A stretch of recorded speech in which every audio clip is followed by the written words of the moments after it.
जीवन में सुख दुख का पड़ाव लगा रहता है, लेकिन दुख तब गंभीर रूप ले लेता है जब आप उसे खुद पर हावी होने देते हैं। दुख से छुटकारा पाने के लिए जाने बुद्ध की अमृतवाणी। भगवान गौतम बुद्ध की सीख आज भी लोगों के बीच प्रासंगिक है।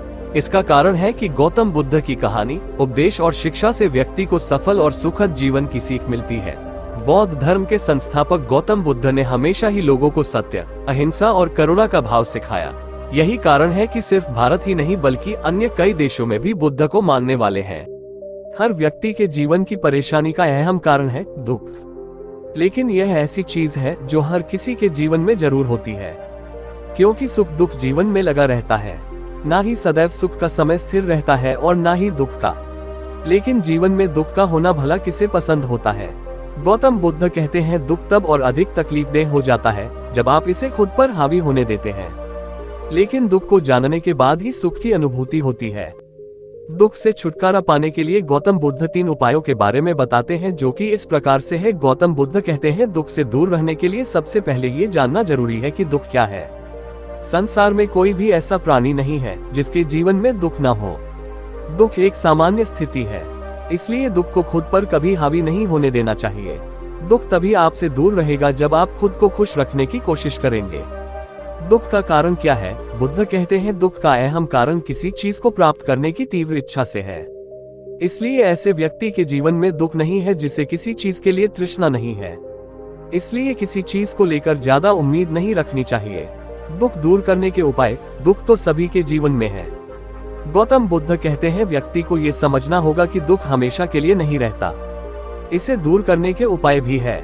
दुख के निवारण को लेकर बुद्ध कहते हैं कि दुख को दूर रखने के लिए व्यक्ति को हमेशा अष्टांगिक मार्ग को जनाना चाहिए और सद्मार्ग पर चलना चाहिए। इससे उसे कभी दुख नहीं होगा। हम सभी जानते हैं कि व्यक्ति का मन बहुत चंचल होता है। यही कारण है कि मन अशांत रहता है और कई तरह के सवालों का जन्म भी अशांत मन के कारण ही होता है। यदि आप जीवन में शांति चाहते हैं तो इसके लिए जरूरी है मन को शांत करना। लेकिन मन को शांत कैसे किया जाए? गौतम बुद्ध से जुड़ी इस कहानी के माध्यम से आप जान सकते हैं कि मन को शांत करने का क्या तरीका है। इसमें भगवान गौतम बुद्ध द्वारा मन को शांत करने के आयामों के बारे में बताया गया है। जानते हैं इस कहानी के बारे में जिससे आपका जीवन बदल जाएगा। मन को शांत करने की कहानी। एक बार एक लड़का गौतम बुद्ध के पास जाकर कहता है, मेरे जीवन में बहुत अशांति है, कृपा करके आप मेरा मार्गदर्शन कीजिए जिससे कि मैं इस अशांति से छुटकारा पा सकूं। गौतम बुद्ध लड़के से जीवन की अशांति का कारण पूछते हैं।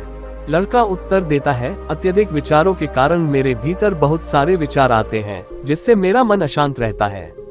बुद्ध मुस्कुराते हुए कहते हैं, ऊपर आकाश की ओर देखो और बताओ कि तुम्हें सूर्य दिख रहा है।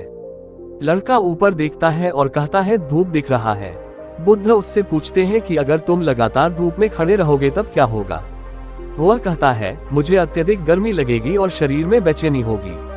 बुद्ध लड़के से कहते हैं कि अगर धूप में खड़े रहने से तुम्हें गर्मी लगती है तो इसमें दोष किसका है, सूर्य के ताप का या तुम्हारा? लड़का कुछ सोचने के बाद कहता है, इसका जवाब आप भी बताएं। बुद्ध कहते हैं, सूर्य का काम है ताप देना और ताप का काम है गर्मी लगना। ऐसे में तो दोष तुम्हारा ही है कि तुम धूप में जाकर खड़े हुए जिससे कि तुम्हें गर्मी लगी। तुम्हें अगर शीतलता चाहिए तो तुम्हें छांव में रहना होगा।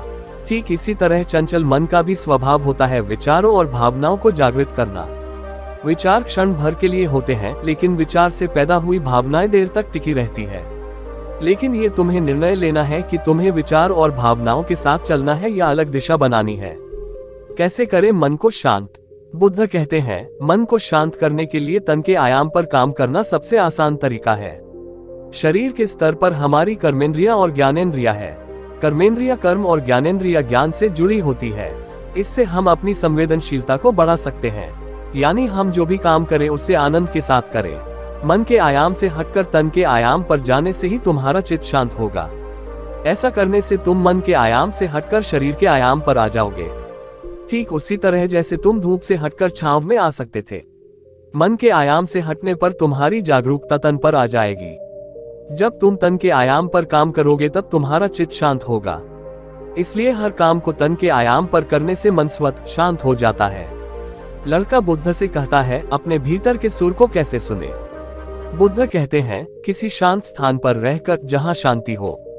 तब अपनी आंखें बंद करो और मन के भीतर चल रहे शोर से हटकर भीतर के सुर को सुनने की कोशिश करो।